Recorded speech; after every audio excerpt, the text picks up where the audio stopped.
Assalamu alaikum dear students, welcome back to our chemistry channel Sarfaraz chemistry tutorials. आज जो हम start कर रहे हैं वो है organic chemistry. This organic chemistry is very much important related to your exam, related to your entry test.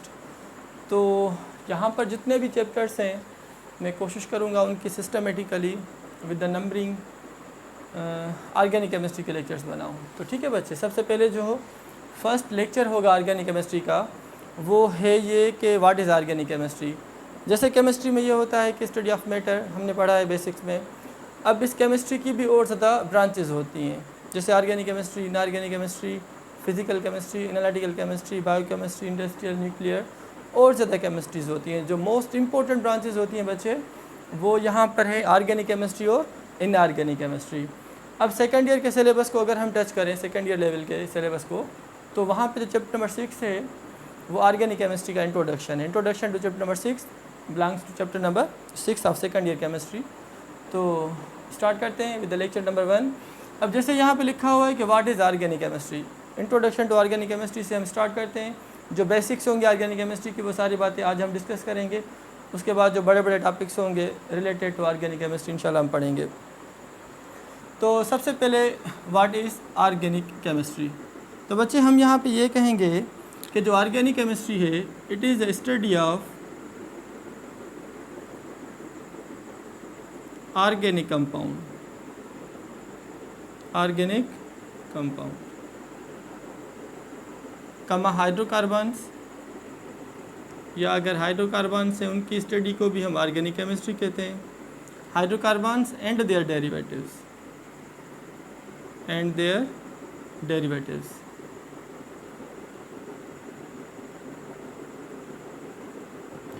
तो तीन चीज़ें मैंने यहाँ पे लिखी है। नंबर 1 इज़ ऑर्गेनिक कंपाउंड, फिर उसके बाद हाइड्रोकार्बन, उसके बाद एंड देयर डेरिवेटिव्स।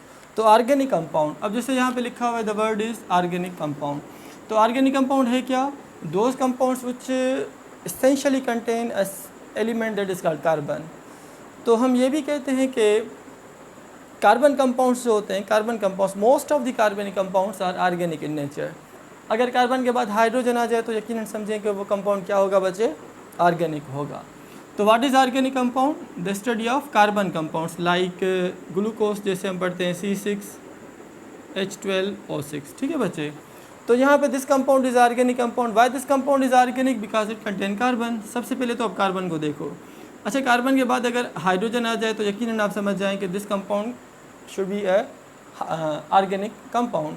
तो ये है ऑर्गेनिक कंपाउंड। ठीक है।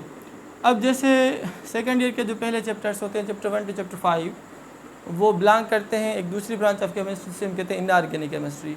तो इनऑर्गेनिक केमिस्ट्री में हम हाइड्रोकार्बन्स को भी नहीं पढ़ते, ना ही ऑर्गेनिक कंपाउंड्स को पढ़ते हैं, ना ही उनके डेरिवेटिव्स को पढ़ते हैं। हम पढ़ते हैं इनऑर्गेनिक कंपाउंड्स को, या elements and their inorganic compounds. तो बच्चे यहाँ पे ये है कंपाउंड। अब इस कंपाउंड में कार्बन हमें नज़र आ रहा है, तो this compound is organic compound. तो study of organic compound is called organic chemistry. अच्छा, दूसरा वर्ड मैंने यहाँ पे लिखा है hydrocarbon. Hydro means hydrogen and carbon means carbon. तो these hydrocarbons are binary compounds, these are binary compounds. अब बाइनरी कंपाउंड्स क्या होते हैं? Those compounds which contain only 2 elements. अगर सिर्फ 2 एलिमेंट्स आपको नज़र आ जाएँ, कौन से 2 एलिमेंट्स? हाइड्रोजन और कार्बन। पहले कार्बन उसके बाद हाइड्रोजन, तो आप कहेंगे this compound is a hydrocarbon. और study of hydrocarbon is also called organic chemistry like methane CH4। This methane CH4 is organic compound. Why this is hydrocarbon? Why this is hydrocarbon? Because it contain only 2 elements, carbon and hydrogen. Like benzene C6H6. This benzene is also a hydrocarbon. Why this is hydrocarbon? Because it contain only 2 elements, hydrogen and carbon, या carbon and hydrogen. So these 2 compounds, methane and benzene, are hydrocarbons. So these hydrocarbons are also belongs to organic chemistry. So what is organic chemistry? Study of organic compounds, या study of hydrocarbons, methane, ethane, propane, pentane, alkanes, alkenes, alkynes, ये सारे आ जाते हैं hydrocarbons में। अच्छा, आगे हमारा chapter number 7 है जिसमें हम डिटेल में पढ़ेंगे हाइड्रोकार्बन्स को इंशाल्लाह। And their derivatives. डेरिवेटिव्स का मकसद ये होता है कि हाइड्रोकार्बन में से जो उनके प्रोडक्ट्स बने तो वो भी क्या होंगे, मोस्टली ऑर्गेनिक इन नेचर होंगे। लाइक जैसे मीथेन की अगर हम सपोज क्लोरीनेशन कराएं CH4, अगर आप मीथेन की क्लोरीनेशन कराएं बच्चे इन प्रेजेंस ऑफ सनलाइट,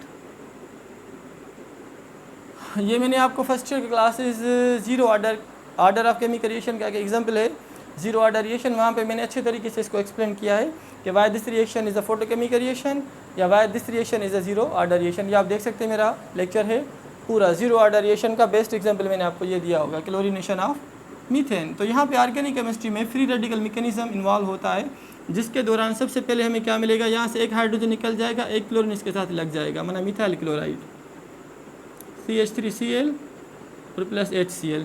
चलो उसके बाद फिर यही सेम मिथाइल क्लोराइड यहाँ पे आ जाएगा, मिथाइल क्लोराइड, फिर आप इसकी और क्लोरीनेशन कराओ।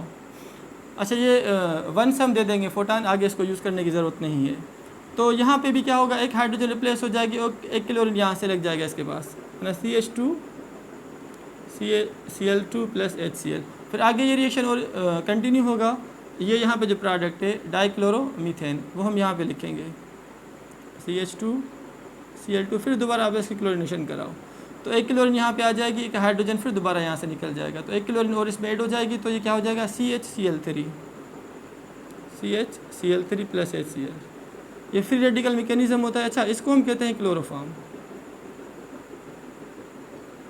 और भी आगे रिएक्शन स्टार्ट होगा, मीन्स कंटिन्यू होगा, यहाँ पे एंड नहीं है इसकी, तो यही क्लोरोफॉर्म हम आगे यहाँ पे लिख रहे हैं CHCl3, इसकी भी आप क्लोरीनेशन कराओ, एक हाइड्रोजन जो बच गई है वो भी निकल जाएगी यहाँ से, फिर एक क्लोरीन इसके अंदर ऐड हो जाएगा, मीन्स CCl4 प्लस HCl। अब यहाँ पे बात बहुत इंपॉर्टेंट, समझें इस बात को। हम कहते हैं कि इस कंपाउंड का नाम होता है कार्बन टेट्राक्लोराइड, कार्बन टेट्राक्लोराइड। ये बात समझें, this is very much important, कि जो ऑर्गेनिक कंपाउंड्स होते हैं उनमें कार्बन तो कंपलसरी है। ठीक है बच्चे, याद करें, ऑर्गेनिक कंपाउंड्स हो, हाइड्रोकार्बन्स हो, या ऑर्गेनिक केमिस्ट्री के अंदर जितने भी हम कंपाउंड्स पढ़ेंगे उनमें कार्बन एलिमेंट तो इसेंशियल है, वो कंपलसरी है, वो ज़रूर होना चाहिए। अच्छा अगर हाइड्रोजन हो तो बेस्ट, मीन्स हमें यकीन हो जाएगा कि दिस कंपाउंड इज़ ऑर्गेनिक। अगर हाइड्रोजन ना हो, उसके अलावा कोई दूसरा एलिमेंट लग जाए तो भी वो ऑर्गेनिक हो सकता है। मीन्स कौन सा एलिमेंट ज़रूरी है, हाइड्रोजन या carbon, which one is a compulsory, hydrogen या carbon? You will say that carbon is a compulsory element, वो होगा तो ऑर्गेनिक। कार्बन नहीं है किसी कंपाउंड के अंदर तो समझो ऑर्गेनिक नहीं होगा। तो अब यहाँ पे इस कार्बन टेट्राक्लोराइड में एक कार्बन है और 4 क्लोरीन है, इसके साथ हाइड्रोजन नहीं लगा हुआ, तो क्या ये कंपाउंड भी ऑर्गेनिक है या नहीं? तो yes, this compound is organic. Why this compound is organic? क्योंकि इस CCl4 कार्बन टेट्राक्लोराइड को हम कहाँ से बना रहे हैं, फ्रॉम द मीथेन। याद करें, दिस मीथेन इज़ हाइड्रोकार्बन, और इसी मीथेन में से हम क्या बना रहे हैं, CCl4। तो this CCl4 is what, this is the derivative of methane. ये चीज़ जो मैं आपको बता रहा था, तो this CCl4 is what Baba, it is derivative, किसका डेरिवेटिव है, ऑफ मीथेन। मीथेन है खुद क्या, हाइड्रोकार्बन, तो ऑर्गेनिक के नेचर हुआ, स्टडी करेंगे ऑर्गेनिक केमिस्ट्री में। तो इसी मीथेन में से हम क्या बना रहे हैं यहाँ पर, CCl4। तो अब मैं आपको बताता हूँ व्हाट इज़ ऑर्गेनिक केमिस्ट्री, उसकी डेफिनेशन। तो study of organic compound comma hydrocarbons या देयर डेरिवेटिव्स, या देयर डेरिवेटिव्स। तो ऑर्गेनिक केमिस्ट्री हुई क्या, it is a study of carbon compounds, specially organic compounds, hydrocarbons या देयर डेरिवेटिव्स। अच्छा कुछ ऐसे भी कंपाउंड्स होते हैं जिनमें कार्बन तो होता है मगर वो ऑर्गेनिक इन नेचर नहीं होते। लाइक एक्सेप्शंस में यहाँ पे लिख रहा हूँ कि वो कौन से कंपाउंड्स हैं जिनमें कार्बन है मगर वो कंपाउंड्स ऑर्गेनिक नहीं है। तो these are called exceptions. Those carbon compounds which are not organic in nature means वो इनऑर्गेनिक होंगे। एक्सेप्शंस में सबसे पहले हम लिखेंगे ऑक्साइड्स। ठीक है बच्चे, ऑक्साइड्स के बाद क्या होगा, कार्बोनेट्स। कार्बोनेट्स के हम बाद लिखेंगे बाइकार्बोनेट्स। अच्छा बाइकार्बोनेट्स को हम यहाँ पे हाइड्रोजन कार्बोनेट्स भी कहते हैं। और जो कार्बाइड्स होते हैं, ठीक है, या carbon complexes containing metallic elements, carbon complexes containing metals. अगर किसी भी कार्बन कॉम्प्लेक्स के अंदर मेटल आ जाए तो भी हम उसे प्योरली ऑर्गेनिक कंपाउंड नहीं कहेंगे। अच्छा, ऑक्साइड्स जैसे कार्बन मोनोऑक्साइड या कार्बन डाइऑक्साइड, ये दो कंपाउंड्स हैं, ठीक है बच्चे। अब इन दोनों के अंदर कार्बन तो है मगर ये कंपाउंड्स ऑर्गेनिक नहीं हैं। These are not organic compounds because these are the oxides of carbon, ठीक है, ऑक्साइड्स। चलो कार्बोनेट्स में क्या होता है, जैसे CO3 ग्रुप लगा हुआ हो, ठीक है बच्चे, CO3 ग्रुप, और लाइक कैल्शियम कार्बोनेट, ठीक है बच्चे, मैग्नीशियम कार्बोनेट, इस तरीके से MgCO3। तो इनमें भी कार्बन है मगर इन कंपाउंड्स को हम ऑर्गेनिक कंपाउंड्स नहीं कहेंगे because these are the carbonates of metals. या ये कार्बन के क्या है बच्चे, कार्बोनेट्स हैं। दूसरे होते हैं बाइकार्बोनेट्स जिन्हें हम HCO3 के साथ शो करते हैं, इनके ऊपर -1 चार्ज होती है। तो अगर किसी भी मेटल के साथ HCO3 आपको नज़र आ जाए मीन्स इसके पास भी कार्बन तो है मगर ये कंपाउंड ऑर्गेनिक नहीं होगा, ये क्या होगा, इनऑर्गेनिक होगा, लाइक NaHCO3 सोडियम बाइकार्बोनेट या sodium hydrogen carbonate, this is inorganic in nature, ये भी इनऑर्गेनिक, इनऑर्गेनिक, इनऑर्गेनिक, इनऑर्गेनिक। तो याद करें बच्चे, जैसे कार्बाइड्स होते हैं, कैल्शियम कार्बाइड्स हो गया या कार्बन कॉम्प्लेक्सेस आ जाए जिनके अंदर मेटल्स लग जाए, तो ये जो है ना, दीज आर दी एक्सेप्शंस, इनमें कार्बन तो मौजूद होगा मगर वो ऑर्गेनिक कंपाउंड्स नहीं होंगे, ना ही हम उनको स्टडी करेंगे ऑर्गेनिक केमिस्ट्री में। तो इनके स्टडी को हम कहते हैं बच्चे इनऑर्गेनिक केमिस्ट्री। तो what is inorganic chemistry, study of elements, अकेला जो एलिमेंट है उसकी स्टडी को हम कहेंगे इनऑर्गेनिक केमिस्ट्री, या स्टडी ऑफ इनऑर्गेनिक कंपाउंड्स, ठीक है बच्चे, या study of those carbon compounds which are oxides, carbonates, bicarbonates, carbides या carbon complex having metals. Clear बच्चे। तो इन सब को हम स्टडी नहीं करेंगे, कहाँ पर स्टडी नहीं करेंगे, in the field of organic chemistry. और हमने अब क्या स्टार्ट किया हुआ है, ऑर्गेनिक केमिस्ट्री। तो ऑर्गेनिक केमिस्ट्री में हम सिर्फ उन कंपाउंड्स को स्टडी करेंगे जो ऑर्गेनिक कंपाउंड्स होंगे, ठीक है बच्चे, या हाइड्रोकार्बन्स होंगे या ऑर्गेनिक कंपाउंड्स होंगे या उनके डेरिवेटिव्स होंगे। अच्छा, ऑर्गेनिक कंपाउंड में अगर मैं चीज़ आपको एक बताऊँ, यहाँ पे एक लाइन इसको गौर से सुने कि all hydrocarbons are organic compounds, all hydrocarbons are organic compounds but all organic compounds are not hydrocarbons.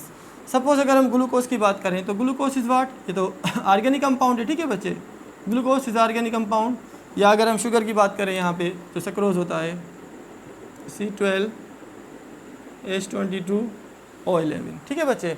तो यहाँ पे शुगर हो या ग्लूकोज हो, these both are organic compounds. तो इनकी स्टडी को हम कहते हैं ऑर्गेनिक केमिस्ट्री, ठीक है। अच्छा, अब यहाँ पे क्या हुआ कि दिस इज़ ऑर्गेनिक कंपाउंड, ये हाइड्रोकार्बन है, तो all hydrocarbons are organic compounds, ठीक है, बिल्कुल हैं, क्योंकि इन्हीं को हम स्टडी कहते हैं ऑर्गेनिक केमिस्ट्री में। But all organic compounds are not hydrocarbons, क्योंकि this glucose is just simply organic compound, ये हाइड्रोकार्बन नहीं है। क्यों हाइड्रोकार्बन नहीं है, क्योंकि इसमें तीसरा एलिमेंट यहाँ पे ऑक्सीजन मौजूद है, जबकि हाइड्रोकार्बन में क्या होने चाहिए, सिर्फ 2 एलिमेंट्स, कौन से, कार्बन और हाइड्रोजन। तो ये लाइन क्लियर कर दें बिल्कुल कि all organic compounds are not hydrocarbons but all hydrocarbons are organic compounds and their study is called organic chemistry. तो ये था थोड़ा इंट्रोडक्शन किसके बारे में, what is organic compound, what is hydrocarbon, what can be their derivatives, कैसे बनते हैं। चलो, वो कौन से कार्बन कंपाउंड्स हैं जो ऑर्गेनिक नहीं हैं, जिनको हम ऑर्गेनिक केमिस्ट्री में नहीं स्टडी करते, जिनको हम स्टडी करते हैं इनऑर्गेनिक केमिस्ट्री में। तो उनके कुछ एग्जाम्पल मैंने यहाँ पे लिख दिए, जैसे ऑक्साइड्स, कार्बोनेट्स, बाइकार्बोनेट्स, कार्बाइड्स या carbon complexes having metal ions, ठीक है बच्चे। तो इसको मिटा रहा हूँ, स्क्रीनशॉट आप इसका ले लें और फिर हम स्टार्ट करते हैं कि sources of the organic compounds. जो ऑर्गेनिक कंपाउंड्स है क्या, इनके सोर्सेज क्या हैं, कहाँ से मिलते हैं हमें ऑर्गेनिक कंपाउंड्स। तो एक नई केमिस्ट्री है और कोशिश करेंगे 15 से 20 वीडियो लेक्चर्स में ऑर्गेनिक केमिस्ट्री के बारे में सिस्टमेटिकली आप बच्चों को पढ़ाऊँ, ताकि इस एंट्री टेस्ट में एग्ज़ाम में आप बच्चों की हेल्प हो जाए और अच्छे तरीके से आप एंट्री टेस्ट के MCQ को सॉल्व कर सकें, ठीक है बच्चे। तो इसको मिटा रहा हूँ। अब हम स्टार्ट करेंगे the sources of organic compounds, natural sources.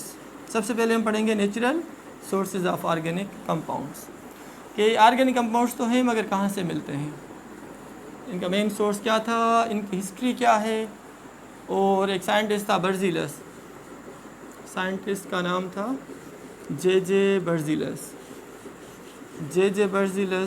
Jacob John बर्जीलस। अच्छा, दो होते हैं इस केमिस्ट्री में, जे बर्जीलस और जे थॉम्सन। तो जे थॉम्सन ने हमें क्या दिया था इलेक्ट्रॉन्स की डिस्कवरी के बारे में और EM ratio of electrons protons, जबकि J Berzelius gave us the concept of organic chemistry. Organic word was used by Berzelius in 1808। तो हम क्या पढ़ रहे हैं अभी, natural sources of organic compounds, natural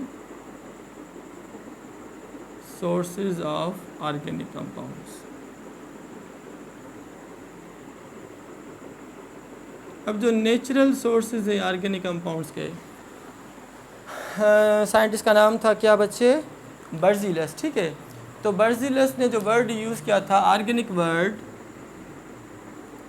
अब इसकी थोड़ी हम हिस्ट्री डिस्कस करते हैं। Organic word was used by J Berzelius, J Berzelius. J Berzelius means Jacob John Berzelius in 1808, in 1808 इसने एक थ्योरी भी दी थी, उस थ्योरी को हम कहते हैं वाइटल फोर्स थ्योरी।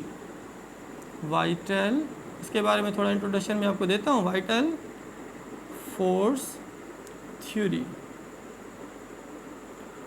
अब ये जो थी अब नहीं है, इसकी एप्लीकेशन नहीं है, ख़त्म हो गई, रिजेक्ट हो गई, क्यों वो भी मैं आपको बताऊंगा। तो जो वाइटल फोर्स थ्योरी है बच्चे, that was given by the Berzelius, इसने कहा था कि जो ऑर्गेनिक कंपाउंड्स होते हैं वो हमें सिर्फ लिविंग थिंग्स में से मिल सकते हैं। These organic compounds can only be obtained naturally from the living things. अब लिविंग थिंग्स कौन सी होती हैं, प्लांट्स एंड एनिमल्स। मीन्स जो लिविंग थिंग्स है उनके पास ऐसा कोई स्पेशल, लिविंग थिंग्स उसके पास ऐसा कोई स्पेशल फोर्स है जिस फोर्स की मदद से वो ऑर्गेनिक कंपाउंड्स बना लेते हैं। मीन्स लिविंग थिंग्स कौन से होते हैं बच्चे यहाँ पे, जैसे plants and animals, plants plus animals. तो ये कह रहा था कि सिर्फ ओनली ये जो ऑर्गेनिक कंपाउंड्स होते हैं सिर्फ हमें कहाँ से मिलते हैं, फ्रॉम प्लांट्स एंड एनिमल्स। इनको हम लेबॉर्ट्री के अंदर नहीं बना सकते, मीन्स हम इनको आर्टिफिशियली सिंथेसिस नहीं कर सकते, खुद नहीं बना सकते, सिर्फ नेचुरली हमें मिलते हैं। तो उस थ्योरी को हम क्या कहते थे, वाइटल फोर्स थ्योरी। तो according to vital force theory, the organic compounds can only be obtained from the living things like plants and animals, जबकि लेबॉर्ट्री के अंदर, लैब के अंदर इन ऑर्गेनिक कंपाउंड्स को हम नहीं बना सकते। फिर एक और साइंटिस्ट था दूसरा, होलर, इसी का स्टूडेंट था होलर, 19th सेंचुरी में, means in 1828 I think 1828 holer ने क्या बनाया था, एक्सीडेंट, ऐसे नहीं कि घर से निकला और आज मैं जा रहा हूँ मीन्स ऑर्गेनिक कंपाउंड बनाऊंगा लेबॉर्ट्री के अंदर। तो ऐसे जो साइंटिस्ट होते हैं वो काम करते हैं, एक्सपेरिमेंट्स करते हैं, इस नीयत से नहीं कि जो हम चीज़ कर रहे हैं हमें ये चीज़ बना रहे हैं। एक्सीडेंटली इसने दो इनऑर्गेनिक साल्ट्स थे, ठीक है बच्चे, तो इसने क्या किया, दो इनऑर्गेनिक मटेरियल, इनऑर्गेनिक साल्ट्स लिए इन द लैब, उन दोनों को रिएक्ट कराया। तो वहाँ से जो प्रोडक्ट बनी, वो प्रोडक्ट जो बनी थी first time in the lab in 1828, वो था यूरिया। जबकि वो यूरिया पहले मिलता था कहाँ से, from the organic source, from the living source, from the urine of the animals. तो याद करें बच्चे, सबसे पहले जो ऑर्गेनिक कंपाउंड लैब में बना वो किसने बनाया था, होलर ने इन 1828, और ही एक्सीडेंटली,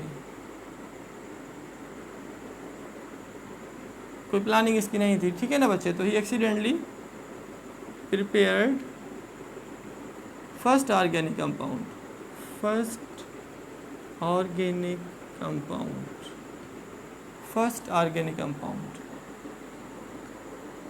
जिसका नाम है बच्चे यूरिया। कहाँ से, from two inorganic salts, from two inorganic salt means जैसे बर्जीलस ने कहा था सिर्फ लिविंग थिंग्स में से बनते हैं, इनऑर्गेनिक में से कभी भी नहीं। क्यों कि जो ऑर्गेनिक कंपाउंड्स होते हैं उनका मेजर सोर्स लिविंग थिंग्स होती है, जो इनऑर्गेनिक होती है उनका major source non living things या मिनरल्स या माउंटेन्स, समंदर, वहाँ से हम ज़्यादातर इनऑर्गेनिक कंपाउंड्स एलिमेंट्स लेते हैं। तो compound urea from two inorganic salts, inorganic salts. तो इसने क्या किया, दो इनऑर्गेनिक साल्ट लिए, कौन से बचे, पोटेशियम साइनाइड और अमोनियम सल्फेट। उनकी इक्वेशन में सपोज यहाँ पे राइट कर रहा हूँ। तो एक था पोटेशियम साइनाइड, ठीक है बच्चे, दूसरा था बच्चे अमोनियम सल्फेट। तो दो इनऑर्गेनिक अमोनियम सल्फेट, इसको थोड़ा बड़ा करके लिख रहा हूँ। तो दो साल्ट इसने लिए थे, एक पोटेशियम साइनाइड और दूसरा ammonium sulphate. Potassium cyanide KCNO, इसके 2 मोल्स, और प्लस अमोनियम सल्फेट, ठीक है। अब जब इसने इन दोनों साल्ट्स को रिएक्ट किया तो हमें मिल गया यहाँ पे क्या, पोटेशियम सल्फेट और अमोनियम साइनाइड। तो ये है अमोनियम साइनाइड और प्लस में हमें क्या मिल गया, पोटेशियम और सल्फेट K2SO4। अब फिर यहाँ पे जो अमोनियम साइनाइड बना, ये फर्स्ट स्टेप था इसका। अब सेकंड स्टेप में इसने अमोनियम साइनाइड को हीट किया, बॉयल किया इन प्रेजेंस ऑफ वाटर। तो हमें क्या मिल गया बच्चा, यहाँ से ये मिल गया, और इस कंपाउंड को हम क्या कहते हैं, यूरिया। तो ये वो यूरिया है जो हमें मिलता था इस एक्सपेरिमेंट से पहले, जो होलर ने बनाया। ये हमें पहले मिलता था कहाँ से, from the urine of animals. तो यूरिन में से यूरिया मिलता था। ये यूरिया क्या है बच्चे, ये ऑर्गेनिक कंपाउंड है, ये है ऑर्गेनिक कंपाउंड। तो सबसे पहले जो ऑर्गेनिक कंपाउंड बना उसका नाम क्या, यूरिया। आ सकता है MCQ एंटिटीज के अंदर, किसने बनाया, आप कहोगे होलर ने। कब बनाया, 1828 में।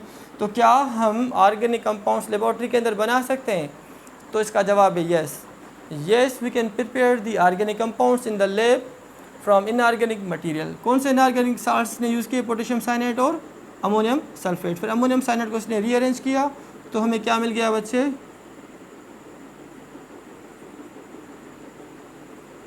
तो हमें क्या मिल गया, यूरिया। तो that was the fall of vital force theory. यहाँ से वाइटल फोर्स थ्योरी का फॉल हुआ, फिर अल्कोहल, फिर एसिटिक एसिड और भी organic compounds day by day बनते गए इन द लैब।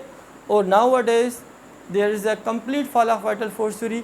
बिल्कुल वाइटल फोर्स थ्योरी ख़त्म हो गई, बिल्कुल ऐसे समझो कि रिजेक्ट हो गई। क्योंकि वाइटल फोर्स थ्योरी को रिजेक्ट होने का मकसद ये था बच्चे कि इसने कहा था कि लेबॉर्ट्री के अंदर हम ऑर्गेनिक कंपाउंड्स नहीं बना सकते। ये कहा था जे बर्ज़िलस ने, वो सिर्फ हम हासिल करते फ्रॉम द लिविंग थिंग्स। हाँ, अगर ऐसे कहते कि major source of organic compounds are living things, तो आज तक बिल्कुल सही है, बिल्कुल लिविंग थिंग्स में से हमें मिलते हैं ऑर्गेनिक कंपाउंड्स। मगर जो दूसरी पॉइंट ये थी कि लेबॉर्ट्री के अंदर हम ऑर्गेनिक कंपाउंड्स नहीं बना सकते, ये पॉइंट जो थी जिसकी वजह से वाइटल फोर्स थ्योरी का फॉल हुआ, रिजेक्शन हुई, रिजेक्ट हो गई। तो इसको सबसे पहले किसने रिजेक्ट किया बच्चे, होलर ने, बाय यूजिंग दीज 2 साल्ट्स। और जो कंपाउंड बना उसे हम क्या कहते हैं, यूरिया। और जबकि पहले ये यूरिया हमें मिलता था naturally from the urine of the animals. तो अकॉर्डिंग टू बर्ज़िलस कि सिर्फ वहाँ से हासिल कर सकते हैं, लेबॉर्ट्री में यूरिया नहीं बना सकते थे, मगर बन गया। तो होलर ने गलत साबित किया किसको, वाइटल फोर्स थ्योरी को। फिर तो और भी साइंटिस्ट आए जिन्होंने अल्कोहल, एसिटिक एसिड्स और ये बनाए एसीटोन्स। फिर आखिर में क्या हुआ कि हम कहते हैं nowadays we can say that organic compounds can be obtained naturally from the living things, but they can also be prepared in the lab. Means laboratory के अंदर भी हम ऑर्गेनिक कंपाउंड्स बना सकते हैं। तो ये था क्या, just brief introduction to the vital force theory और fall of vital force theory कैसे वो गलत साबित हुई। फिर इसके बाद हम पढ़ेंगे natural sources of organic compound कौन कौन से। चलो यहाँ पे कंटिन्यू करते हैं, ये तो हुआ। अच्छा, अब यहाँ पे जो नेचुरल सोर्सेज हैं, जैसे बर्ज़िलस के कॉन्सेप्ट को हम कंटिन्यू करते हैं कि लिविंग थिंग्स। तो प्लांट्स और एनिमल्स में से हमें वाकई मिलते हैं। प्लांट्स में से जितने भी प्लांट्स हैं मोस्टली जैसे कार्बोहाइड्रेट्स हो जाते हैं, ठीक है, प्रोटीन्स होते हैं और अमीनो एसिड्स होते हैं प्रोटीन्स के अंदर, जो carbohydrates, lipids, fats, these all are organic in nature. तो मोस्टली हमें कहाँ से मिलते हैं, from animals as well as from the plants. तो ये बिल्कुल सही है कि प्लांट्स एनिमल्स में से हमें ज़्यादातर ऑर्गेनिक कंपाउंड्स मिलते हैं, मगर सिर्फ इनमें से नहीं, और भी तरीके होते हैं ऑर्गेनिक कंपाउंड्स बनाने के इन द लैब। अब मैं आपको बताता हूँ, जैसे नेचुरली हमें मिलते हैं, जो नेचुरल सोर्स होता है ऑर्गेनिक कंपाउंड्स का, मीन्स एक कंपाउंड में से दूसरा हम बनाएं, तो जैसे कोल होता है, नेचुरल गैस होता है, पेट्रोलियम होते हैं, तो इनमें से भी हम मुख्तलिफ़ किस्म के ऑर्गेनिक कंपाउंड्स बनाते हैं। तो एक समझो कि एक नया और टॉपिक यहाँ पे निकल रहा है कि natural sources of organic compounds including coal, जो कोयला होता है वहाँ से बना सकते हैं मुख्तलिफ ऑर्गेनिक कंपाउंड्स, कोल में से भी। फिर नेचुरल गैस हो जाती है जिसको हम यहाँ पे पाकिस्तान में सुई गैस कहते हैं। और मार्श गैस भी हम इसे कहते हैं। स्वी गैस का मीथेन गैस का दूसरा नाम होता है मार्श गैस। अच्छा, और तीसरा पेट्रोलियम। तो ये 3 मेजर सोर्सेज होते हैं किसके, मैं यहाँ पे लिख रहा हूँ। तो natural sources of organic compounds are, number 1 is coal. अब यहाँ पे भी कुछ MCQs हैं जो मैं आप बच्चों के साथ शेयर करूँगा इसी लेक्चर के अंदर।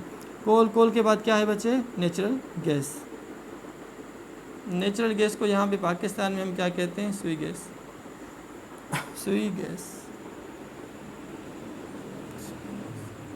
ये बलूचिस्तान का एक एरिया था सुई, वहाँ पे फर्स्ट टाइम ये डिस्कवर हुई थी, तो इसीलिए इस गैस के साथ उसका नाम लग गया सुई गैस। ठीक है, नेचुरल गैस। वैसे वर्ल्ड वाइड से हम नेचुरल गैस भी कहते हैं। Third one is a petroleum.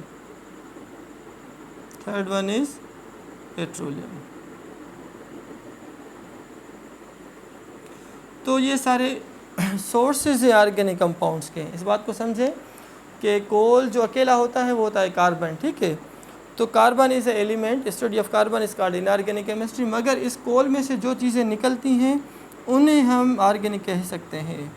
Like जैसे सपोज़ कोयला है, यहाँ पे कोल है, इस कोल की अगर हम करेंगे डिस्ट्रक्टिव डिस्टिलेशन, टॉपिक है बहुत इंपॉर्टेंट। अब एक मैं आपको टेक्निक बता रहा हूँ, उस टेक्निक का नाम होता है डिस्टिलेशन टेक्निक। तो डिस्टिलेशन टेक्निक क्या होती है, जिसके ज़रिए हम सेपरेट करते हैं सब्सटेंसेस को from each other on the basis of their boiling point, on the basis of their boiling point. Okay, suppose हम स्टार्ट करते हैं सबसे पहले कोल। अब कोल की करेंगे क्या, ये MCQ डिटेल्स का गौर से सुने। तो डिस्टिलेशन के कुछ टाइप्स होते हैं, सिंपल डिस्टिलेशन, डिस्ट्रक्टिव डिस्टिलेशन और फ्रैक्शनल डिस्टिलेशन। ठीक है बच्चे, तो डिस्टिलेशन का अगर थोड़ा मैं आपको यहाँ पे एक डायग्राम बना के इमेजिन में आपको कराऊँ कि what is a distillation process. Assembly बना रहा हूँ, सपोज़ यहाँ पे एक राउंड बॉटम फ्लास्क हम उठाते हैं, ये है राउंड बॉटम फ्लास्क है समझो, सपोज़ करो, और इसके अंदर हमने कैपिलरी ट्यूब ऐड करी, ये ट्यूब यहाँ पे आ रही है, फिर ये ट्यूब और मैंने बढ़ा दी, फिर इस ट्यूब को नीचे यहाँ पे रखा, फिर मैंने फ्लास्क यहाँ पे रखी। ठीक है बच्चे, तो इसको बंद किया, बिल्कुल पैक कर दिया मैंने इसको। फिर हमने यहाँ पे क्या रखा, डर्ट वाटर, डस्ट वाटर। क्या है यहाँ पे, डर्टी वाटर, वो पानी जिसके अंदर थोड़ी हमने मिट्टी डाल दी। ठीक है, बिल्कुल प्योर वाटर नहीं है, इम्प्योर वाटर है। तो फिर हम इसको क्या करेंगे बच्चे, इसके ऊपर आप यहाँ पे ट्राईपॉड स्टैंड रखो, बर्नर रखो, फिर आप इसको हीट करो। क्या करो, आप इसको हीट करो। जब हीट करेंगे तो क्या होगा, जो इसके अंदर पानी मौजूद है वो बॉयल होना शुरू हो जाएगा। जब टेम्परेचर इसका आ जाएगा 100 या 100 से प्लस आ जाए, क्योंकि इम्प्योरिटी डालने से बॉइलिंग पॉइंट इंक्रीज़ हो जाती है। वैसे नॉर्मली अगर हम 100 की बात करें तो जैसे पानी एवापोरेट हो रहा है, सपोज़ यहाँ पे बॉयल हो रहा है, तो जब पानी बॉयल होगा तो 100 डिग्री सेंटीग्रेड पे, याद करें 100 डिग्री सेंटीग्रेड पे पानी जो है वो लिक्विड फॉर्म में से, किस फॉर्म में से बचे, लिक्विड फॉर्म में से। इस बात को समझे, this point is very much important. इसके अंदर पानी पड़ा हुआ है H2O, मगर वो किस फॉर्म में है, लिक्विड फॉर्म में। अच्छा, यहाँ पे जो वेपर्स बन रहे हैं, ये वाले वेपर्स पानी को हीट कर रहे हैं, वेपर्स बन रहे हैं, तो इन वेपर्स को हम क्या कहेंगे, स्टीम। तो है फार्मूला वही सेम H2O, मगर स्टेट क्या हो गया इसकी, गैसेस फॉर्म में आ गया। तो ये स्टीम है। अब स्टीम को रास्ता हम सिर्फ यहाँ से दे रहे हैं। चलो थर्मामीटर हमने यहाँ पे ऐड कर दिया, फिर इस थर्मामीटर के ज़रिए हमें पता चल रहा है कि temperature is how much, suppose 100 Celsius. अच्छा, अब यहाँ पे स्टीम यहाँ से आ रही है, स्टीम यहाँ तक पहुँची, फिर हमने यहाँ पे एक कंडेंसर लगा दिया, कंडेंसर शीशे का बना होता है। फिर कंडेंसर के अंदर जो है ना पानी रोटेट करता है। कौन सा पानी रोटेट करता है, कोल्ड वाटर। एक होता है इनलेट जहाँ से पानी आता है, दूसरा होता है आउटलेट। सपोज़ यहाँ से कह रहा हूँ आउटलेट, पानी यहाँ से निकलता है, मीन्स पानी रोटेट करता है। अच्छा, पानी इसके साथ मिक्सअप नहीं होता, मगर इस कंडेंसर को वो ठंडा पानी कूलिंग देता है। जब इस स्टीम को ठंड लगती है, कूलिंग लगती है, टेम्परेचर लो हो जाता है इसका, तो गैस के मालिक्यूल्स करीब आके फिर दोबारा हमें पानी मिल जाएगा। तो यहाँ पे हमें जो पानी मिलेगा उस पानी को हम कहेंगे डिस्टिल्ड वाटर। उस पानी को हम क्या कहेंगे बच्चे, डिस्टिल्ड वाटर। तो ये क्या हुआ, separation of water from its impurity by the process, this process is called simple distillation. इससे हम कहते हैं सिंपल डिस्टिलेशन, जिसके ज़रिए हम डिस्टिल्ड वाटर बनाते हैं इन the lab, in the laboratories. और ये वही डिस्टिल्ड वाटर है जिसे हम सिर्फ H2O कहते हैं, यही डिस्टिल्ड वाटर है जिसकी pH का वैल्यू एग्जैक्ट 7 होता है। यही डिस्टिल्ड वाटर होता है जो कभी आयोनाइज नहीं होता। This is non conductor of electricity, इनमें से करंट भी पास नहीं होता। मगर जो डर्ट वाटर हो, एसिडिक वाटर हो, सुने मेरी बात, sea water, rain water, ocean water, fresh water, जो भी वाटर हो ना बच्चे, उनमें से करंट पास हो सकता है क्योंकि उनके अंदर एसिडिक या बेसिक इम्प्योरिटीज़ होंगी। जबकि जो डिस्टिल वाटर होता है इसके अंदर कोई इम्प्योरिटी नहीं होती, ये प्योर 100% H2 होता है। तो इस डिस्टिल वाटर की क्या होती है, pH भी 7 होती है। ये डिस्टिल वाटर नॉन आयोनाइजेबल है, आयोनाइज भी नहीं होता, मीन्स आयंस में नहीं टूटता, और इसमें से करंट पास भी नहीं होता। तो ये एक टेक्निक होती है ना सेपरेशन करने की। क्या हम डर्टी वाटर में से प्योर वाटर निकाल सकते हैं? Yes. By which technique? You can say that technique is a simple distillation technique. तो चलो कोल, नेचुरल गैस और पेट्रोलियम के बारे में आगे बात करता हूँ। फिलहाल आप इसका स्क्रीनशॉट ले लो कि what is a simple distillation. फिर मैं दूसरा लेक्चर बनाऊंगा बच्चों के लिए कि natural sources of organic compounds including coal, natural gas और पेट्रोलियम। इसी लेक्चर को मैं कंटिन्यू करता हूँ। अगर बात आप बच्चों को समझ में आ रही है तो kindly do like, subscribe my YouTube channel Sarfaraz chemistry tutorials. तो यूट्यूब पे जाएं, वहाँ पे सर्च करें, ठीक है बच्चे। और भी ज़्यादा वीडियो लेक्चर्स मैं आप बच्चों के लिए बनाऊंगा। तो फिलहाल ये लेक्चर यहाँ पे ख़त्म करते हैं। ये था lecture number 1, introduction to organic compounds, उनके sources, vital force theory, Wohler. और फिर इसके बाद जो दूसरा लेक्चर मैं बनाऊंगा वो मैं कंटिन्यू करूँगा कहाँ से, इंशाल्लाह, from the coal, natural gas and the petroleum. ये क्या है, किस तरीके से इनके MCQs निकलते हैं एंटी टेस्ट में। अगर इन तीनों टॉपिक्स में से MCQ आएंगे तो वो कौन से होंगे। तो फिलहाल यहाँ पे इसको ख़त्म करते हैं और स्टार्ट करेंगे second lecture from these 3 topics. Thank you very much.